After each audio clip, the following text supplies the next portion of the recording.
এক গ্রামে বাস করতেন রামকৃষ্ণ নামের একজন দরিদ্র কৃষক। আর ইনি হলেন কৃষকের স্ত্রী লীনা। এবং এই হলো রামকৃষ্ণের একমাত্র সন্তান মোহন। এবং ইনি হলেন কৃষকের বন্ধু শিবু, গ্রামের একমাত্র ডাক্তার। একদিন রামকৃষ্ণ তার ক্ষেতে কাজ করছিলেন। তখনই তার স্ত্রী লীনা তার জন্য খাবার নিয়ে আসে এবং বলে, খুব খিদে লেগেছে তাই না? এই নাও, রুটি আর আমচুরের চাটনি। ধন্যবাদ আমার লীনা, তুমি তো আমার সব শক্তি। তুমিও তো কম না, সারাদিন কষ্ট করে এই গ্রামকে খাওয়াচ্ছ।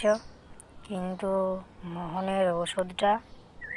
চিন্তা করো না লীনা, শিবু বলেছে একটু ধৈর্য ধরতে। সে গ্রামের বাইরে থেকে ওষুধটা নিয়ে আসবে। ঈশ্বর করুক ঠিক হয়ে যায়। মোহনকে দেখে খুব কষ্ট হয়। ঈশ্বর আছেন লীনা, আমরা সবাই মিলে সব ঠিক করে নেব।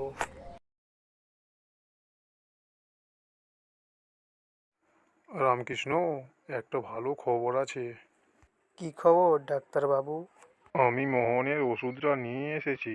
এই নাও, ওকে খাইয়ে দাও, ও তাড়াতাড়ি সুস্থ হয়ে যাবে।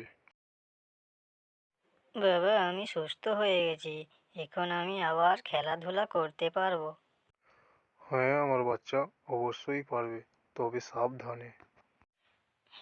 কিন্তু ওষুধটাও ঠিক মতো খেতে হবে।